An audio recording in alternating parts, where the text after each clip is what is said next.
What up, what up, what up, everybody? It's your boy DFS Up North here with another DFS Army. You can see it up there too. DFS Army 10 under 10 podcast where I give you my 10 favorite GPP plays on both DraftKings and FanDuel, all projecting under 10% owned. I have this up on the site every single week for our subscribers. Guys that are, it's difficult to find good lower owned plays that are going to get you over the hump to win a GPP. And that is exactly what I try to do here. Sometimes we hit, but when we're playing these low owned guys, sometimes you get a big miss. Who was it last week that I was hoodwinked.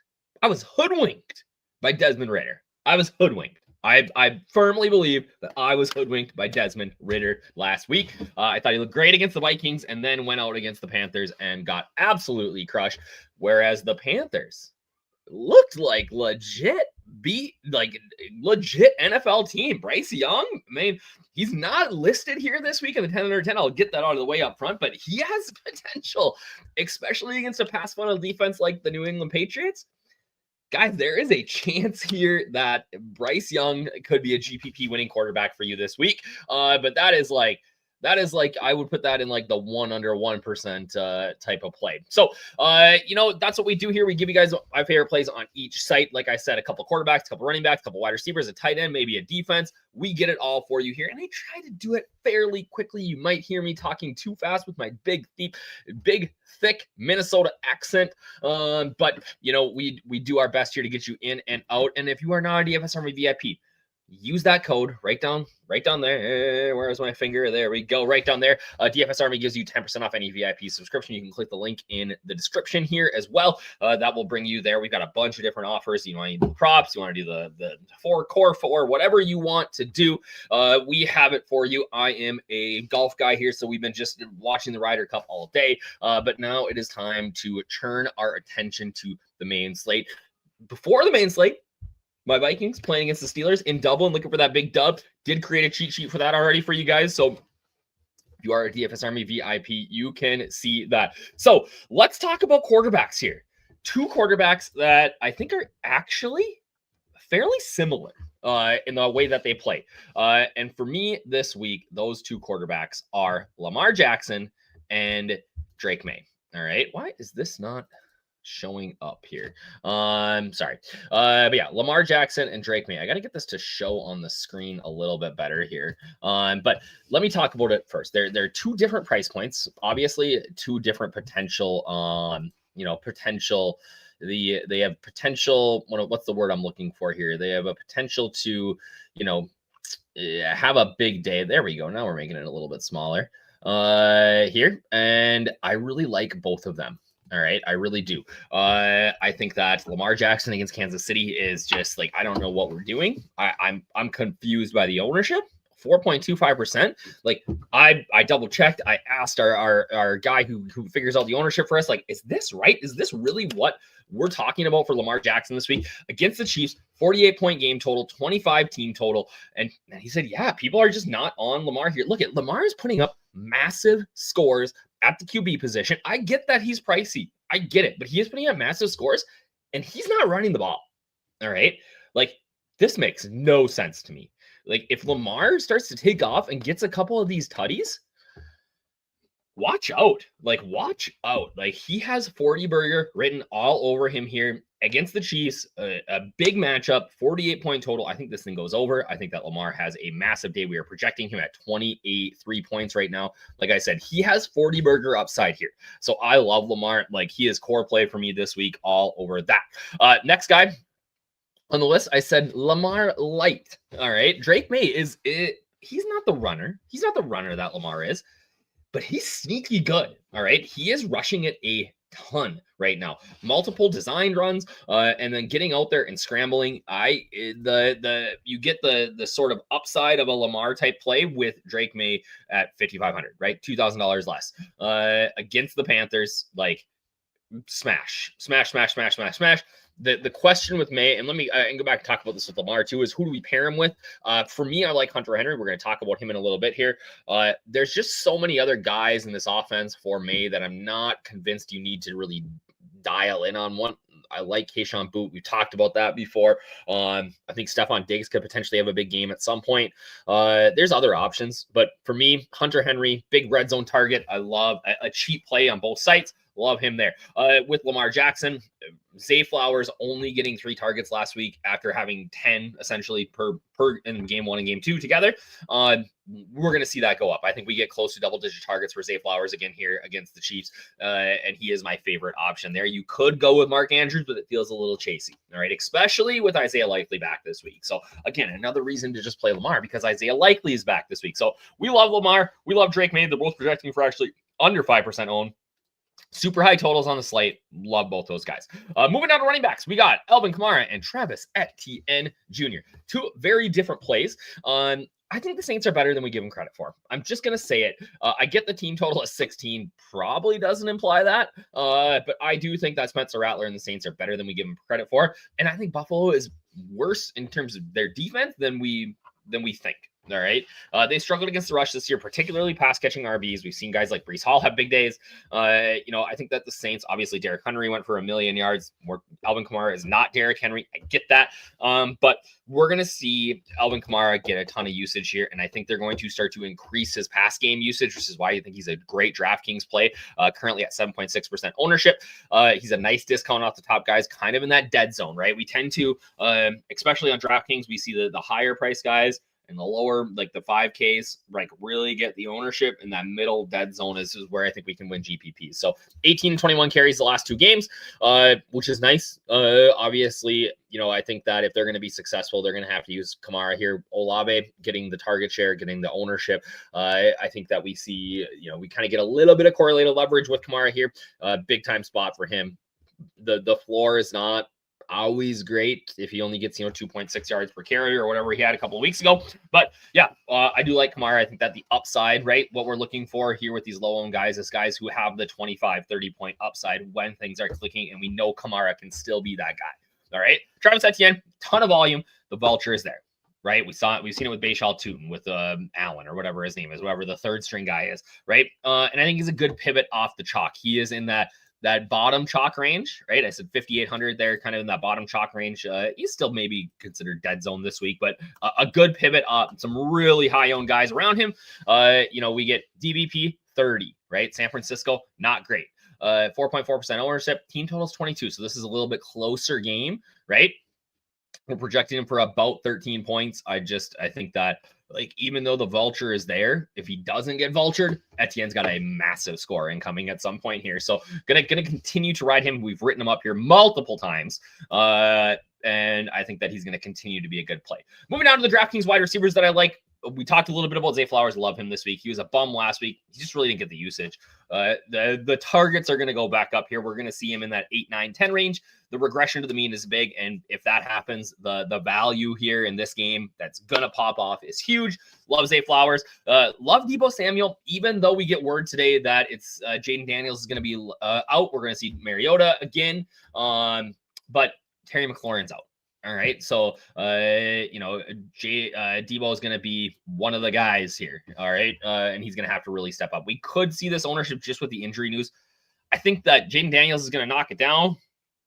McLaurin's going to bounce it up. He probably ends up in this 8-9 range. I'm willing to pay that for Deebo Samuel. He is a monster when he gets it going. And against Atlanta, they seem to have all the confidence in the world against Desmond Ridder. They were like me last week. You can go Deebo Samuel and Washington D together and potentially get the double duty touchdown here if he runs one back on a kickoff or punt. So love Deebo Samuels. I'm surprised that nobody is chasing the Trey Tucker 3 touchdown game. I will. All right. Here's the deal. We were on Trey Tucker before. He's been playing well. He's getting tons of usage. And if Trey Tucker, if nobody else is going to play him, this is a great spot against the Bears. I love Geno Smith this week too, actually. I think he's a great quarterback option. Trey Tucker, he's getting massive usage. So we're going to continue to jump on him here. Again, the Bears are not good at D. Sorry, Bobby. Wow. So we're on him here. Got word that Alec Pierce is out with concussion today. So we're going to jump on Danny Dimes, one of his targets, and get Josh Downs in there. Should be a wide receiver 2 this week with Michael Pittman on the other side. Mega cheap, 4,100. Same with Trey Tucker. Way too cheap for these guys that are going to be pretty involved in their offense. We got Dallas Goedert, 3,900. Again, love a good price tag here on DraftKings. Here's the deal. I wrote it on the FanDuel page too. There's no smash plays at tight end this week. Yeah, Bowers, there's no McBride.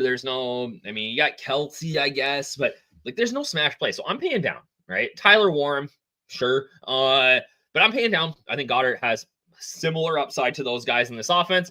The Eagles are playing the Bucks. It's a good spot to target tight ends. Love Goddard this week at 3,900. And I just don't think he got the usage last week coming off of the injury that maybe he was used to. And we'll see that bump back up here. So I'm willing to take some chances at 2.83% ownership.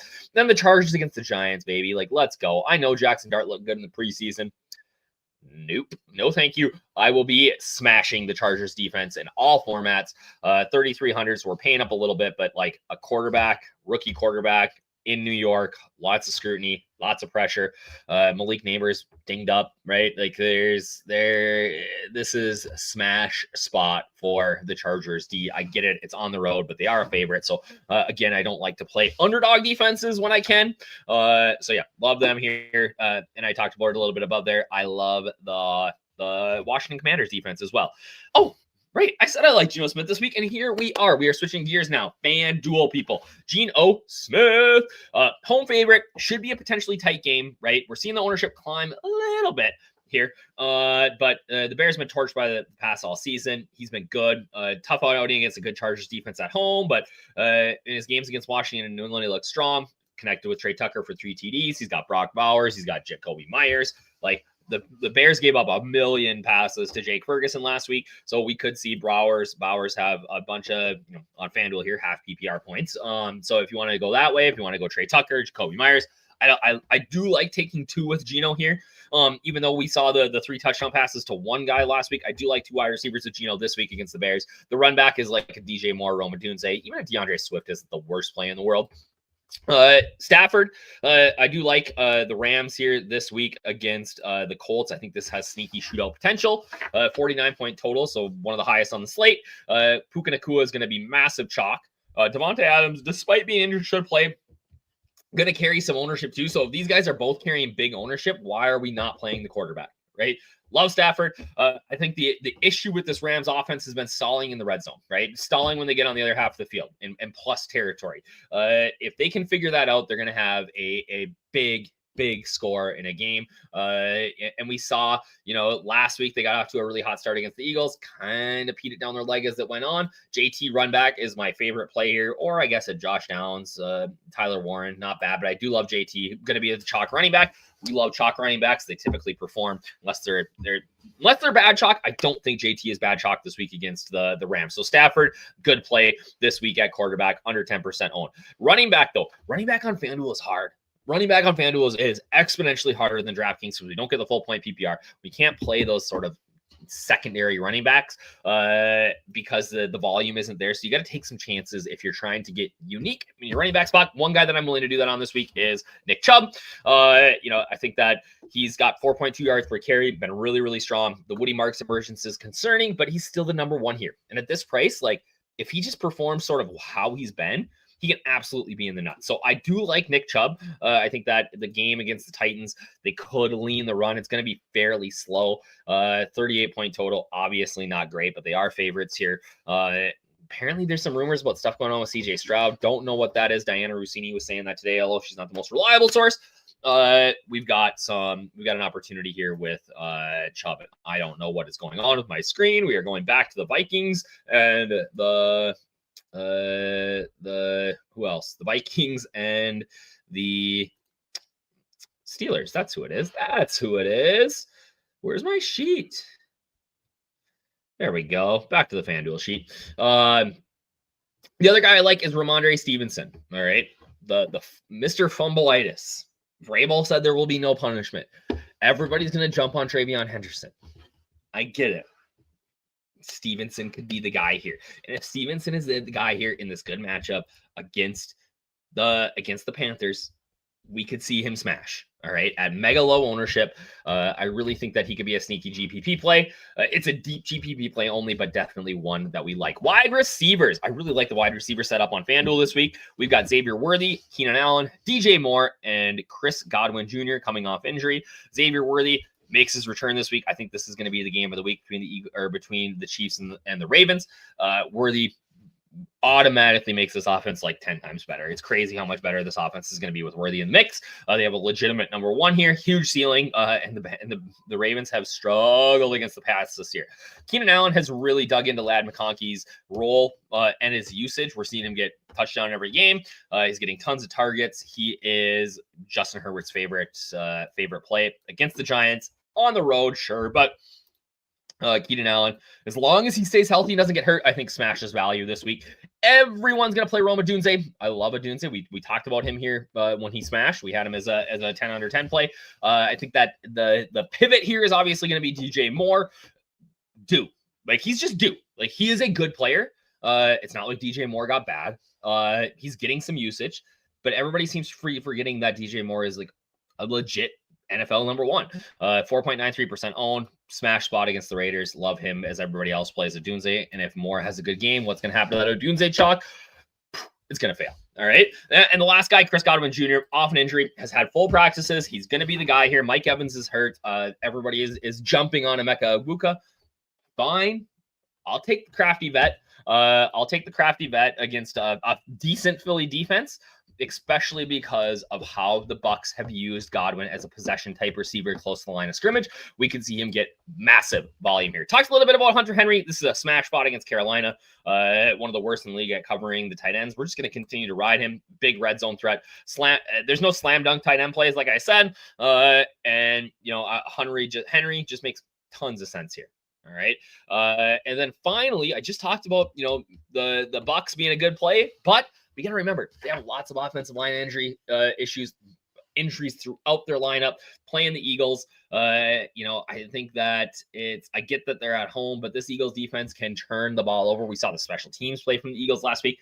Sneaky good spot for Philadelphia here against the Buccaneers in a 43-point total game that they're pretty decent favorites here. 3-point favorites on the road. 23-20 spread. So that is what I got for you guys this week. Again, comment below who you think the under 10% owned play is going to be this week that smashes. Hit like, hit subscribe. I appreciate you guys. I think we had like almost 4,000 views last week. Let's double that. Use that code 10% off for any VIP subscription to DFS Army. Peace and love. Have a great day, everybody, and have a great weekend. Let's see lots of green screens. If you get a big win, let me know in the comments. Cheers.